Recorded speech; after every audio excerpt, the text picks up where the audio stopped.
All right, let's move on to the original free kick and things going on in the world of professional soccer. We'll start with Atlanta United. The Atlanta United 2 was able to earn a 1-0 victory over Louisville City this past Sunday night at Fifth Third Stadium. Aiden McFadden scored the lone goal of the contest, while Alec Khan earned the shutout for Atlanta in the victory. Here is Caleb Wiley on the win for Atlanta. Well, it was a great performance. I thought we really needed that after our last game. So to be able to bounce back like that is really great from the guys. And we go to training, the next 2 days, and we prepare on Wednesday, and we do it again. And I think if we keep on having this mindset coming out like this, then we're going to be a really good team going forward. And it was also a big night because it was the first match under new manager Jack Collison. Previous manager Tony Annan has moved on to be the head coach at University of South Carolina. So Collison, who has experience working in the academy, was elevated to the head coaching position, and it was his first victory in his first match. A big moment in the contest, one of them, was in the 27th minute when the lone goal of the contest was scored by McFadden. Caleb Wiley was able to gain possession of the ball about 35 yards outside of on the left flank.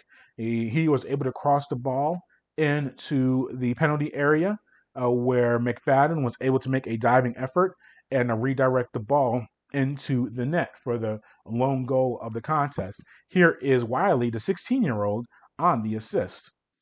Yeah. Well, when I got the ball, there was not much pressure. So, these days I've been trusting my right foot a lot more. So I put it on the right foot, and I actually saw him going to the back post, and so I put it there, and thankfully he was able to put it in my first assist, which is amazing feeling. So yeah, it was great.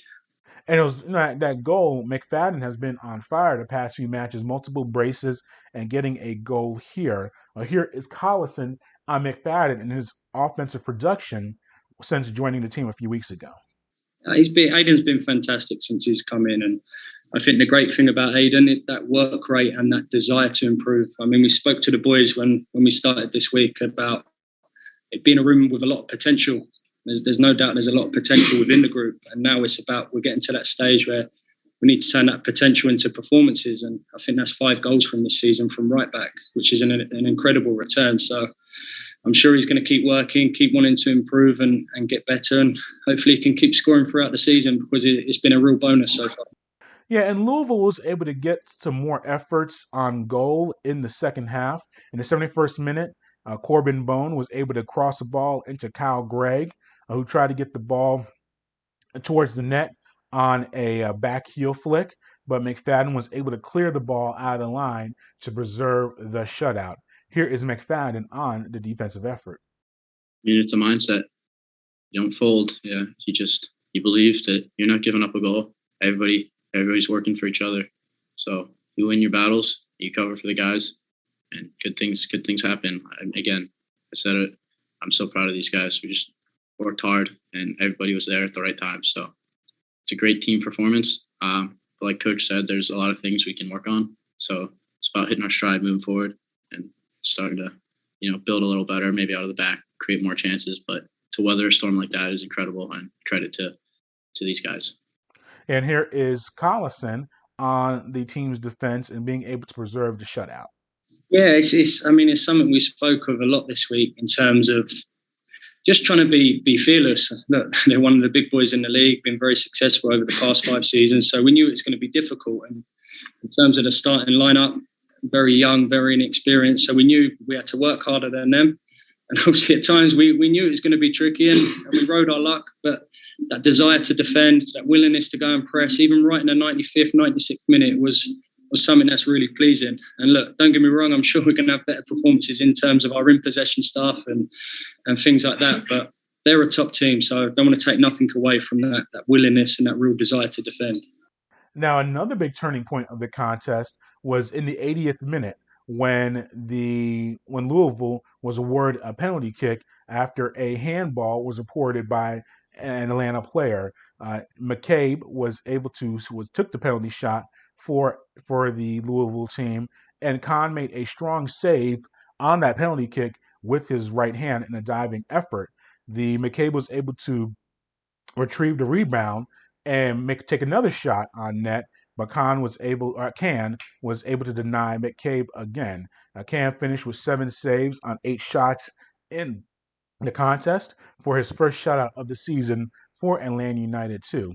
Here is Collison on Can's save. There was a couple of interesting decisions tonight, and we know these things happen, but in moments like that, you need your big players to step up, and his leadership tonight was incredible. His decision-making in terms of slowing the game down when he knew how to play quick. And when you talk about real big moments, I mean, the first save is incredible, but the second save, his desire to get out there and block, I think that really inspired the group to continue putting their bodies on the line. I mean, when you see 7 minutes going up and you got people cramping and we're getting peppered in the box, that's when you need to see real character. And I'm really pleased in my first game, first week, seeing that desire, that passion.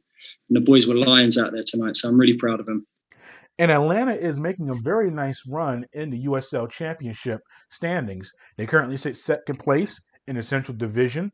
The top 4 teams from each division makes the playoffs. So Atlanta right now, if the season ended, would be in the postseason. Here is Collison on this playoff push. I mean, that was an emotional night, that was for sure. Within the group, there's an awful lot of belief that we want to push on and we want to be successful. And obviously, with 4 teams qualifying for the playoffs, I mean, we'd be silly to say that we didn't feel that we had enough to try and push for it and to try and get there. At the same time, we know it's an awful long road ahead. We know there's an awful lot of work to do. And for us now, it's about not getting above our stations, because we know we can play a lot better. We know we're going to have to play a lot better at times this season. But I'm sure wins like tonight give the boys a lot of belief. And obviously our focus now is fully focused on SKC Wednesday. We had a fantastic result the other night. So I'm sure it's going to be a real top game, and we'll take it very cliched game by game. But if the boys put that effort in, there's really no telling in terms of how far they can go this year. Yeah, and Atlanta does return to action tonight at home against Sporting Kansas City 2 on June 9th. So we'll be keeping track of that contest and see everything that's going on. Big win also for the United States men's soccer team, getting the 3-2 victory over Mexico to win the inaugural CONCACAF Nations League final. And I put on Twitter, look, it's not the World Cup. It's not even the Gold Cup, which is later on this summer. But this is a very big win for the United States. Remember, over the past few years has not been a good scenario for the men's national team, especially on the senior side. Didn't qualify for the World Cup, this upcoming one that's going to take place. Didn't qualify, or the previous one that took place. Didn't qualify for the Olympics, which is taking place this year. This has been just a lot of lack of qualifications of major tournaments. So it's been just not a good run. Now they have a new manager and trying to build the team up in that way with the Greg Burkhalter and trying to not only qualify for the upcoming World Cup, but the next one after that, which will be in the United States, which they'll qualify for automatically as the host nation. But you want to go into that tournament with a lot of momentum. But let's stick to what we saw on June 6th, this previous night. Big comeback for the United States. You saw Reina scored a goal early in the first half to give them, well, first of all, they trailed 1-0. Corona got a goal 2 minutes into the contest, and you were worried, Jesus Corona, and you're worried that they would lose the game pretty handily because Mexico was looking good and looking strong. Reina was able to get a nice strike later on in that first half, Giovanni Reina, to make the score 1-1. So it was 1-1 heading into the second half. Mexico retook the lead on a score by Lynx in the 79th minute to make it 2-1. But McKinney for the United States team, Weston McKinney, was able to get a strike of his own to make the score 2-2. And it was a back and forth affair, went into extra time. Pulisic was able to convert the penalty kick in the 114th minute. Very nice strike past Ochoa. He went high into the right corner, and that shot a lot of times can go high and wide, and he missed the net completely. It was a very confident strike by Pulisic. He was able to make the score 3-2. Oh, and I got to mention also, probably the man of the match, Ethan Horvath.